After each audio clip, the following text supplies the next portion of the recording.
দিয়ে জন্য কদবেলে খোলা খাবেন না, এত মজা দেখবেন কি খাতে কি করে বানালো বিভিন্ন এমনি মজা না, আমি মশলা দেবো বিভিন্ন ধরনের, সেই মশলাগুলো স্বাদ,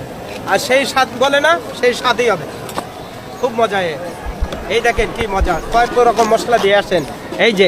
যে সেই স্বাদের মশলাই বিভিন্ন নিজে হাতে তৈরি করা, বিভিন্ন মশলা দিয়ে তৈরি করা, 7-8 রকমের মশলা দিয়ে তৈরি করা, মজা এই দেখেন মজা দেখবেন, এটাই নিজে তৈরি করা, এত স্বাদ এত টেস্ট, এই যে টেস্টিং বিশাল টেস্ট স্বাদ, সেই সিক্রেট মশলা বলে সেই মশলা খাবেন আর মনে পড়বে কী করে বানালো। এই দেখেন বিভিন্ন ধরনের আচার দিয়ে তৈরি করা সেই স্বাদের মশলা, টেস্টিং বলবেন যে মজা লাগেনি,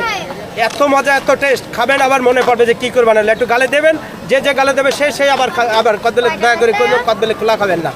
বললেন এত মজা। হ্যাঁ সত্যকার, মজা না হলে কেউ টাকা দেবেন না। হ্যাঁ মজাই হবে, এই তো বলছি তো, বলে দেখেন খান, আসেন এই যে বাবু আসেন, এই যে